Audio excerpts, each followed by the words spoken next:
Boa tarde, meu nome é Marcos, eu sou empresário, sou consultor de empresas e sou coach. Eu falarei para vocês agora sobre como gerenciar empresas de serviço de forma lucrativa. Eu tive alguma experiência com empresas de prestação de serviços de limpeza na minha vida. E os serviços, eles atendem uma necessidade dos seus clientes e também oferecem benefícios a esses clientes. O cliente, durante a prestação de serviços, ele vive uma experiência. Por exemplo, num contrato onde a minha limpadora ela vai para a empresa do cliente e trabalha da 1 às 5, ou seja, são 4 horas de trabalho. Durante aquelas 4 horas, durante aquele processo, ela faz determinadas tarefas e ao final daquele prazo, ela entrega um ambiente ou um conjunto de ambientes, instalações mais limpas do que se encontravam, encerada, higienizada, etc. Ou seja, o cliente neste processo, ele vive uma experiência e ele paga por uma transformação, mesmo que momentânea, ele vive o processo do início ao fim, do começo ao final da prestação do serviço, certo? Porém, serviços oferecem alguns desafios em relação a produtos. Primeiro, por serem intangíveis. Um produto, ele é facilmente identificável, ele é concreto, ele é tangível, eu posso tocar nele.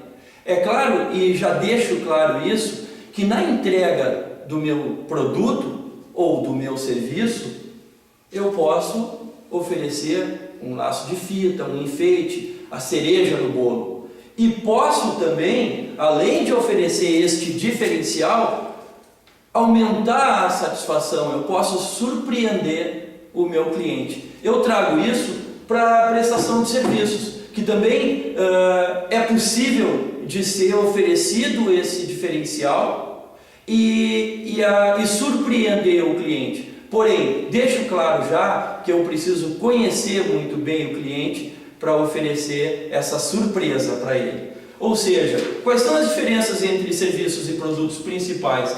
No meus serviços, eu não mantenho um estoque. Posso até ter uma mão de obra de reserva para caso aquela não compareça ao meu cliente da 1 às 5 conforme o previsto. Mas aí o diferencial que eu estou oferecendo já é negativo. Os serviços também eles são mais difíceis de mostrar, justamente por não ser concreto. Ou de comunicar. Eu posso contar como é.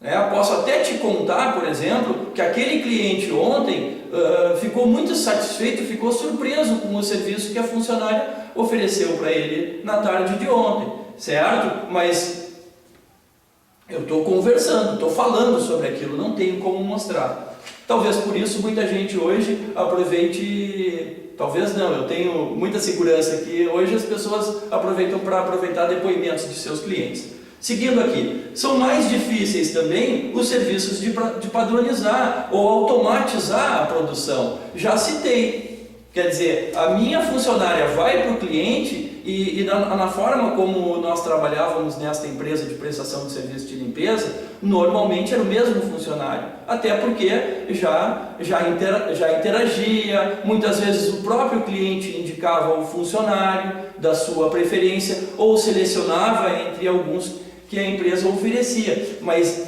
é muito difícil de padronizar a produção porque se trata de seres humanos, normalmente serviços prestados por seres humanos, e o cliente interfere na interação. Muitas vezes o cliente está junto, em casos em que a prestação de serviço é feita na casa, o cliente deve acompanhar. A definição de preços também, elas se regulam pelos preços de mercado, mas também deve ser levado em conta o custo mínimo do serviço. Por exemplo, neste caso, no caso de um corte de cabelo, tem a mão de obra tem a mão de obra da funcionária, ou se é o proprietário, o próprio cabeleireiro, né? O proprietário do negócio, o próprio cabeleireiro, ele tem o seu custo de mão de obra, tem o custo de energia elétrica ou de produtos que ele usa no corte do cabelo, mas e o valor para o cliente? Aqui é onde reside o diferencial,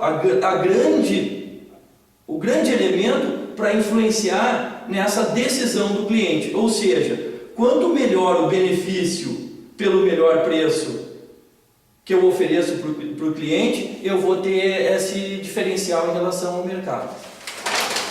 Bom, e como é que o cliente avalia esse valor? Por isso que eu trago a questão da percepção dele. Por exemplo, é mais fácil de avaliar em termos de produtos, em termos de roupas, móveis, automóveis, alimentos, porque esses produtos são muito procurados pelo mercado, ou seja, fica de fácil comparação. É de média a avaliação, as refeições em restaurantes, sessões de cinema, corte de cabelo e o entretenimento em geral. Ou seja, esses elementos, o cliente já tem alguma experiência, ou seja, eles já conseguem fazer essa comparação e a dificuldade de comparação é média. No caso de serviços mais especializados, fica de mais difícil a avaliação. Por quê? Porque, por exemplo, vamos levar para o lado do conserto de computadores, mão de obra nessa área, serviços jurídicos, na educação e cirurgias complexas. Ou seja, eles são ricos em atributos de confiança. Por isso que o boca a boca é a melhor propaganda, como eu vou mostrar adiante. Porque o cliente já viveu aquela experiência e aí fica difícil de comparar, a não ser que já tenha vivido a experiência como cliente. Ou seja, existem alguns riscos de aquisição de serviços. As qualidades dos serviços devem ser experimentadas para gerar confiança, para dar segurança para o cliente. Ou seja, comprar um serviço representa um risco para ele, mesmo que ele já conheça. Ainda existe algum risco ali, né? Os consumidores de serviços, eles confiam mais no boca a boca do que na propaganda. Claro, porque daí já existe alguém que eles confiam, que já viveu uma experiência anterior e faz a qualificação através da fala. Diz, para mim foi válido, para mim não foi válido. Eu tenho um prestador de serviços que ele oferece uma qualidade média. Quando eu vou indicar ele, eu já digo para quem eu indiquei, olha, ele tem dificuldade em agenda, porque ele é muito demandado. Os consumidores de serviços dão grande importância ao preço, aos funcionários, aos fatores visíveis ao julgarem a qualidade. Outro dia o pessoal foi instalar a televisão em casa para mim, a TV a cabo e a antena e tudo mais, e deixaram os restos dos fios no chão. Ou seja, a televisão ficou funcionando, mas deixaram o rabo preso, como diz o outro. Ou seja, a qualidade não foi aquela que eu esperava daquela empresa. E os consumidores de serviços são altamente fiéis aos prestadores de serviços que os satisfazem. Ou seja, eu vou, sim, como consumidor, chamar esse pessoal de novo, mas já vou avisar eles que da última vez... Claro, porque as pessoas, eu já conheço, já sei qual é a qualidade, eu sei que eles têm condição de fazer a limpeza depois, certo? Para não deixar o rabo preso. Mas são pessoas que já têm minha confiança na minha casa, né? Eu já sei que eu posso confiar. O que fazer para reduzir esse risco e aumentar a chance de eu vender? Trabalhar, gerar mais confiança, trabalhar essa segurança, trabalhar com foco nisso, né? Oferecer isso desde o primeiro contato com o cliente e também ter foco no resultado, buscar o lucro, ter os números redondos do negócio, né, para que eu possa também oferecer essa qualidade, porque a qualidade que eu ofereço hoje, ele já espera.